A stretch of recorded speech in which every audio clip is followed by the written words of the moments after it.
Hello மக்களே, திராவிட முன்னேற்ற கழகத்தின் மிக முக்கிய அமைச்சராக இருக்கக்கூடிய வயது மூப்பு அமைச்சர்களுக்கு வாய்ப்புகள் 2026 சட்டசபை தேர்தலில் கிடையாது என்ற தகவல் தற்பொழுது வெளியாகியுள்ளது. பரபரப்பான அரசியல் களமும் சூடுபிடித்துள்ளது. மும்முனை போட்டி திமுக கூட்டணி, அதிமுக கூட்டணி, தமிழக வெற்றி கழகம் ஒரு பக்கம், நாம் தமிழரும் இருக்கிறது.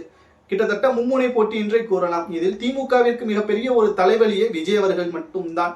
ஏனென்றால் திமுகவை மட்டும்தான் டார்கெட் செய்வதால் அவர்களது ஓட்டுகள் குறைந்துவிடும் என்ற ஒரு அச்சமும் இருக்கிறது. இதனால் திமுகவின் மூத்த அமைச்சர்கள் செய்யக்கூடிய சில தவறான செயல்களால் திமுகவிற்கு மீண்டும் மீண்டும் பாதிப்புகள் ஏற்படுவதன் காரணமாக மீண்டும் வாய்ப்புகள் வழங்க வேண்டாம் என்று உதயநிதி அவர்கள் கூறியிருப்பதாகவும், இளைஞர்களுக்கு வாய்ப்புகள் கொடுத்தால் நேரடியாக அரசியல் களத்தில் விறுவிறுப்பான ஒரு சூழலும் உருவாகும். ஏனென்றால் துரைமுருகனாக இருக்கட்டும், நேரு, பொன்முடி இவர்கள் சமீபத்தில் மக்கள் மத்தியில் பேசும் பொழுது சில சர்ச்சைகளான விஷயங்களும் பாதிப்புகளை ஏற்படுத்தக்கூடிய வகையிலும் திமுகவின் தலைவரும் தமிழக முதல்வருமான ஸ்டாலின் அவர்கள் தலையில் மிகப்பெரிய ஒரு பாதிப்பை ஏற்படுத்தும் வகையில் தான் இவர்களது செயல்பாடுகளும் இருந்திருக்கிறது. இதனால் 7 அமைச்சர்கள் வரை மீண்டும் வாய்ப்புகள் வழங்க வேண்டாம் என்று திமுகவின் தலைமையிடம் உதயநிதி அவர்கள் தெரிவித்திருப்பதாக தகவல்களும் தெரியப்படுத்தப்பட்டுள்ளது.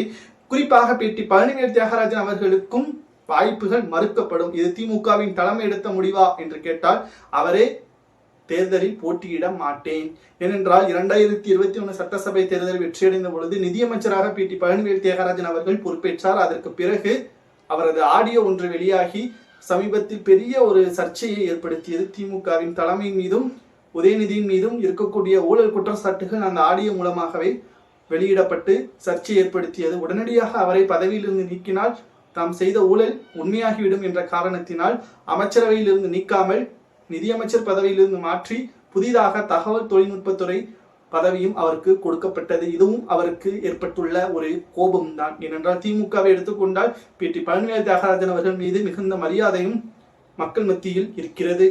குறிப்பாக சொல்ல வேண்டும் என்றால் 7 மூத்த அமைச்சர்களுக்கும் வாய்ப்புகள் மறுக்கப்பட்டால் அவர்கள் மூலமாக திமுகவில் பிரச்சனை ஏற்படுமா என்று கேட்டால் நிச்சயமாக அது கடினம்தான். ஏனென்றால் திமுகவின் தலைமை ஸ்டாலின் அவர்கள் என்ன கூறுகிறாரோ அதுபடிதான் கட்சி செயல்பட வேண்டும். உதயநிதி அவர்கள் அடுத்தடுத்த இளைஞர்களுக்கு வாய்ப்புகள் கொடுக்கப்படுவது சரியா, அல்லது மீண்டும் துரைமுருகன், பொன்முடி, நேரு இவர்களுக்கு வாய்ப்புகள் வழங்குவது சரியா என்பதை உங்களது கருத்துக்களையும், 2026 சட்டசபை தேர்தலில் திமுகவிற்கு வாய்ப்புகள் அதிகமாக இருக்கிறதா, அல்லது விஜய் அல்லது தமிழக வெற்றி கழகத்தை தொடர்ந்து அதிமுகவிற்கு வாய்ப்புகள் அதிகமாக இருக்கிறதா என்பதை உங்களது கருத்துக்களை கமெண்ட் வாயிலாக கூறுங்கள். நன்றி. வீடியோ பிடிச்சிருந்தா லைக் மற்றும் சப்ஸ்கிரைப் பண்ணிருங்க.